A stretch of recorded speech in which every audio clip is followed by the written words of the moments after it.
Ұйықтау демалу үшін қажетті. Ми мен дененің тыныштық күйі. Ол адамның келесі күнге дайын болып, энергиясын қалпына келтіреді. Бірақ осы ұйқы жайлы совет кезіндегі қорқынышты эксперименттер және адам қанша уақытқа дейін ұйықтамайтынын білесіз бе? Жоқ. Сол үшін осы видеоны соңына дейін көріңіз. 1940 жылдар екінші дүниежүзілік соғыс болып жатыр. Ол кезде әскерлерге соғыс кезінде бір ай бойы ұйықтамайтындай бірдеңе керек болды. Немістерде қауіпті перфитин атты метамфетамин болды. Ол немістерге бір аптаға дейін ұйықтатпаған. Орыстар да сол немістерден асып кетеміз деп өзінің наркотигін жасайды. Ол теория бойынша 30 күнге дейін ұйықтатпайтын болды. Бірақ орыстарға сол эксперимент жасауға адам керек болды. Орыстарға ондай адам табу оңай болды. Себебі әскерлері болды. Сол 4 әскерге 30 күн бойы ұйықтамай шықса, босатамыз деді. Олар бұны жақсы қабылдады және еш уайымсыз отырды. Оларды бір камераға отырғызып бақылап отырды және жаңағы наркотик газы себеді. Бірінші 3 күн жақсы өтті. Олар немістермен соғысы жайлы, адамның өлімі жайлы әңгіме тартып бір-бірімен таныса бастады. Ал сосын 5-ші күні олардың крышасы кетіп, қуып кетті. Бірақ ғалымдар бұл қалыпты жағдай ретінде қабылдады. Ал 7-ші күнде олар айқайлап,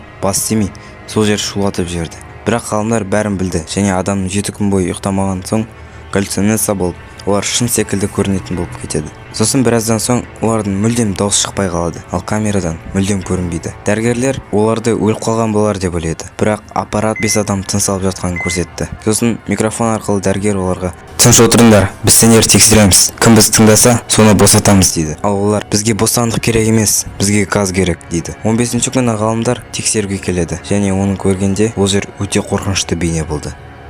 Әскерлердің денесі жыртылған, ал ішіндегі органдары ашық болды және асқазан сүйегіне дейін көрініп тұрды және олар өздерінің органдарын жеді. Ренни Гарнер ұйықтамаудан әлемдік Гиннес рекордын орнатқан адам 264 сағат бойы немесе 11 күн ұйықтамаған. 1964 жылдың соңында бұл экспериментті Брюс Маккалистер мен Ренни Гарнер жасөспірім кезінен жасаймыз деп ойлаған және жасады.